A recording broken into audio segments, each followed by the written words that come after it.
परीक्षाओं की दृष्टि को ध्यान में रखते हुए बीए पार्ट थर्ड की कक्षाओं का हम लगातार रिवीजन कर रहे हैं और इसी क्रम में पाश्चात्य राजनीतिक चिंतन के जो पिछली क्लास मैंने आपकी ली थी उसमें मैंने आपसे ये पूछा था कि क्या कारण है कि कार्ल मार्क्स ये बताते हैं कि ऐसा कौन सा रीज़न उन्होंने बताया कि उसके और अधिक अमीर होते जाते हैं और गरीब और अधिक गरीब होते जाते हैं।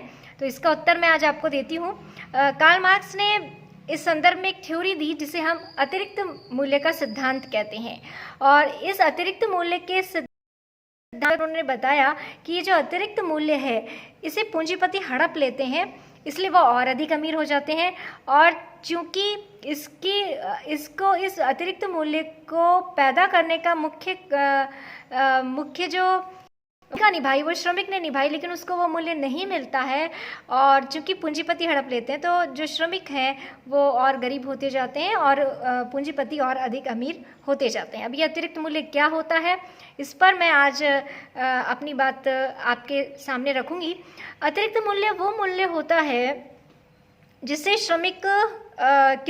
किसी वस्तु को मूल्यवान बनाने का कार्य श्रमिक के द्वारा किया जाता है। ये तो हो गया श्रम मूल्य उसका, लेकिन जब वो वस्तु बहुत अधिक दामों पर मार्केट में बेची जाती है और उसका जो मुनाफा होता है वो जो पूंजीपति रखता है वो अतिरिक्त मूल्य होता है। यानी जो लागत मूल्य होता है किसी चीज़ का, जिसके अंदर उसका श्रम मूल्य और उसका जो कच्चा माल आया उन दोनों को मिला करके और लागत मूल्य के बाद में जो उसका विक्रय मूल्य होता है, उन दोनों के बीच का जो डिफरेंस होता है वो अतिरिक्त मूल्य होता है। मार्क्स ये मानते हैं कि किसी भी वस्तु को उपयोगी बनाने का कार्य श्रमिक के द्वारा किया जाता है। जैसे मान लीजिए लकड़ी है, अब लकड़ी अपने आप में कोई उसकी कीमत नहीं है, या कोई मान लीजिए कपड़ा है, तो इसको उपयोगी बनाने का काम जो कारीगर है वो उसका या तो फर्नीचर बनाएगा या फिर उसके कोई और कोई किवाड़ या कुछ और चीज़ बनाएगा। इसी तरीके से जो मान लीजिए क्लॉथ है या कपड़े हैं तो वो उसको जो टेलर है वो उसको सिल करके फिर कोई उसका ऐसा वस्त्र बनाएगा जिससे कि हम पहन सकें। तो उस चीज़ को, उस कच्चे माल को और उस वस्तु को उपयोगी बनाने का कार्य एक श्रमिक के द्वारा किया जाता है। वो टेलर भी हो सकता है, वो आपका बढ़ई भी हो सकता है, वो आपका कोई और मिस्त्री भी हो सकता है। अगर वो उस कार्य को नहीं करे तो वो वस्तु उस रूप में हमारे द्वारा प्रयुक्त नहीं की जा सकेगी। तो मार्क्स की थ्योरी में सबसे पहले तो हमको ये समझ लेना चाहिए कि जब किसी वस्तु के साथ श्रम लगता है, श्रम जुड़ता है, तभी वो वस्तु उपयोगी बनती है।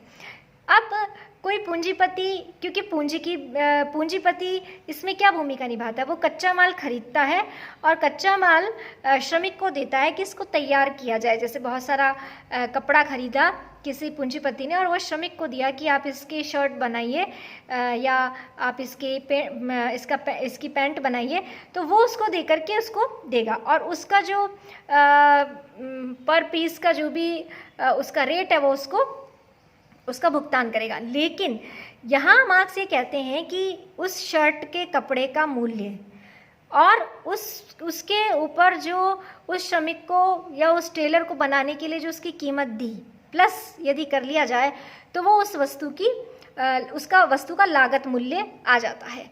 लेकिन पूंजीपति क्या करता है कि श्रमिक से वो वस्तु ले लेता है और उसको उससे ट्रिपल या चौगुने दामों में 3 गुना 4 गुना या कभी कभी 5 गुना और भी महंगे दामों में वो मार्केट में उसको बेचता है। तो वो जो उसका लागत मूल्य है और जो उसका विक्रय मूल्य, उन दोनों के बीच का जो डिफरेंस है वो कहलाता है अतिरिक्त मूल्य।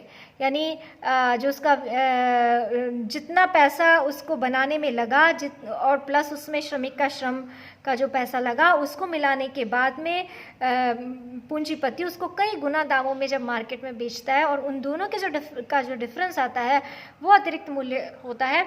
मार्क्स का ये कहना है कि ये अतिरिक्त मूल्य पूंजीपति श्रमिक को नहीं देता है, उसमें कोई भी हिस्सेदारी श्रमिक को नहीं देता, बल्कि पूरा का पूरा वो उसको अपने पास हड़प लेता है या अपने पास उसको रख लेता है और इससे वो और अधिक अमीर होते जाते हैं और अमीरी और गरीबी का जो डिफरेंस है वो बढ़ता जाता है और वो अपनी पूंजी के बल पर श्रमिकों का शोषण करते हैं। तो ये एक थ्योरी है और इसी के बेस पे मार्क्स ने पूरा अपना सिस्टम बताया है कि ये इस तरीके से पूंजीपति जो है वो श्रमिकों का शोषण करते हैं।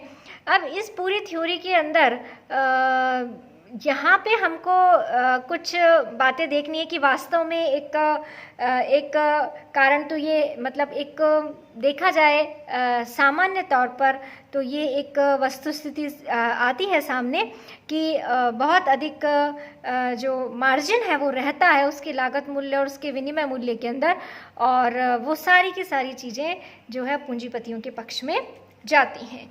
ये सबसे पहले मार्क्स ने एक खोज करके और एक ढूंढ करके ये चीज़ निकाली और इसके आधार पर उन्होंने श्रमिकों को समझाया कि इस तरीके से तुम्हारा शोषण हो रहा है और ये कहा कि श्रमिकों को एकजुट किया और उनको कहा कि तुम्हारे पास में खोने के लिए अपनी जंजीरों के अलावा और कुछ नहीं है और पाने के लिए पूरा संसार पड़ा है। तो इस बात में तो बिल्कुल दो राय नहीं है कि मार्क्स ने एक पूरा एक सिनेरियो तैयार किया और ये बताया कि तुम्हारा किस तरीके से शोषण हो रहा है, क्योंकि यदि किसी का शोषण किया जाए और उसको ये पता ही नहीं हो कि उसका किस तरीके से शोषण हो रहा है तो उसको वो चीज़ें पता नहीं लगती। तो कार्ल मार्क्स ने ये बात जो है वो उनको समझाई कि इस तरीके से आपका जो है वो कार्य हो रहा है और ये आपके लिए जो है उसके अंतर्गत नुकसान की चीज़ है।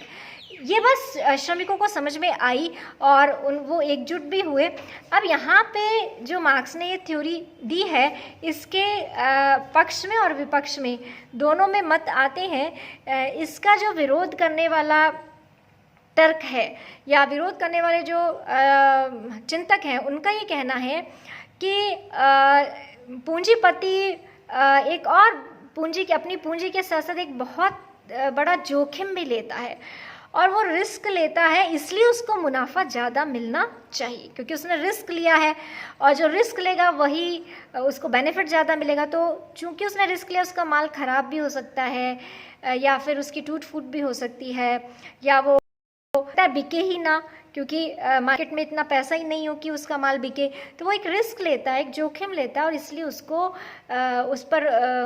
ज़्यादा मुनाफा मिलना चाहिए और उसका अतिरिक्त मूल्य पर हक होता है। ये इसमें ये बात कही गई क्योंकि उसकी जितनी भी टूट फूट होगी, जितनी भी कोई प्राकृतिक आपदाएं आएंगी जिसके कारण वो माल ख़राब भी हो सकता है, तो उसकी पूरी रिस्पॉन्सिबिलिटी उस पूंजीपति की होती है क्योंकि वो श्रमिक को तो उसका पूरा जो है वो देगा ही देगा।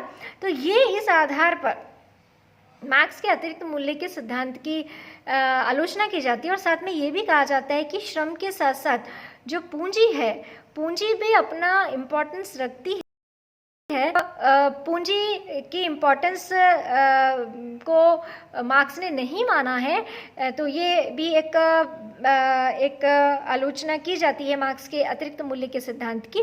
तो इन कई आधारों पर की इस थ्योरी को चैलेंज किया जाता है और ये कहा जाता है कि एक तरफा है और केवल इसके अंतर्गत श्रमिकों का ही ध्यान रखा गया है। पूंजीपतियों के जो और भी जो खर्चे होते हैं, जैसे विज्ञापन का खर्चा है, एडवर्टाइजमेंट है, वो पूंजीपतियों के द्वारा किया जाता है, ये प्रचार प्रसार है और बहुत ही अपने माल को बेचने के लिए वो क्या क्या कार्य करते हैं, तो वो सब चीज़ें भी इसमें उनका सबका खर्चा भी उसमें होता है, वो सब इसमें मार्क्स ने नहीं।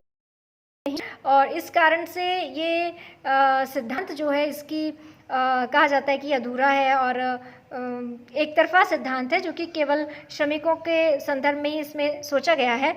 अब इसको पूरे दृष्टिकोण से देखें और इसका विवेचन करें तो ये सिद्धांत मार्क्स के लिए इतना इसलिए महत्वपूर्ण है क्योंकि मार्क्स ने अपना जितना भी पूरा साम्यवादी चिंतन का महल खड़ा किया वो उसके जो पीछे यही सिद्धांत काम करता है, क्योंकि ये बताना ज़रूरी है कि ये सब चीज़ें क्यों हो रही हैं, और श्रमिक को ये बताना बहुत ज़रूरी था कि तुम्हारा किस तरीके से शोषण किया जा रहा है। तो ये बात इसके माध्यम से उन्होंने बताई। तो ये साम्यवादी सिद्धांत के लिए एक बहुत ही महत्वपूर्ण सिद्धांत है। और इसके बाद में मार्क्स ये कहते हैं कि जो पूंजीपति बहुत अधिक अमीर होते जाएंगे और श्रमिक गरीब होते जाएंगे। तो ये उन्होंने बताया। और साथ में हमें इकोनॉमिक्स के अंतर्गत जो उन्होंने श्रम का महत्व और श्रमिक के श्रम की जो कीमत स्थापित की, वो भी एक महत्वपूर्ण है। तो इस दृष्टि से ये सिद्धांत बहुत अधिक महत्वपूर्ण है। लेकिन इसकी जो समीक्षा है हमें दूसरे पक्ष को ध्यान में रखकर भी करनी होगी। लेकिन जब हम मार्क्स पढ़ते हैं तो राज्यविहीन और वर्गविहीन समाज की जो स्थापना है, जिसके अंतर्गत बाद में क्या स्थिति बनती है, बाद में ये स्थिति बनती है कि जो पूंजीपति हैं, छोटे पूंजीपति हैं, वो समाप्त होने लगते हैं, क्योंकि श्रमिकों के पास इतना धन नहीं होता कि जो पूंजीपतियों ने सामान बनाया उसको वो खरीद सकें। तो वो जो छोटे पूंजीपति हैं वो समाप्त होने लगते हैं और श्रमिकों की संख्या बढ़ने लगती है। और फिर उसके बाद में श्रमिकों और पूंजीपतियों के बीच संघर्ष होता है। इस संघर्ष में मार्क्स ने निश्चित भविष्यवाणी की कि इस पूरे संघर्ष में पूंजीपतियों की विजय होती है, श्रमिकों की विजय होती है, और जो सर्वहारा वर्ग की तानाशाही स्थापित होती है। ये एक मार्क्स ने हमको बताया। अब इसके अंतर्गत आपको ये एक जो एग्ज़ाम की दृष्टि से इसको तैयार करना है, तो इसके अंतर्गत आपको अतिरिक्त मूल्य का जो के सिद्धांत के अंतर्गत जो इसका मीनिंग है, वो इसके प्लस पॉइंट्स क्या हैं और इसकी आलोचना क्या है, ये कुछ बिंदु इसके आपको तैयार करने हैं। और साथ में ये भी ध्यान रखें कि मार्क्स ने एक दास कैपिटल में और कम्युनिस्ट मैनिफेस्टो में अपना पूरा ये चिंतन प्रस्तुत किया। अपने मित्र एंजल्स के साथ मिलकर उन्होंने कम्युनिस्ट मैनिफेस्टो जारी किया। तो मार्क्सवाद के अंतर्गत ये आपके लिए एक बहुत महत्वपूर्ण जानकारी रही। और यदि आपके कुछ सवाल हो तो आप मुझे बता दीजिएगा। यहाँ अगला मैं आपके लिए कुछ प्रश्न छोड़े जा रही हूँ, और वो ये है कि उपयोगितावाद क्या होता है। क्या उपयोगितावाद और उदारवाद ये दोनों समान होते हैं या अलग अलग होते हैं? उपयोगितावाद का राजनीति विज्ञान में मुख्य विचारक कौन सा है और किसने उपयोगितावाद में संशोधन किए? ये कुछ प्रश्न हैं, इनके उत्तर आप तलाश करके रखिए, और फिर अगली क्लास हम इन सभी प्रश्नों का समाधान करेंगे।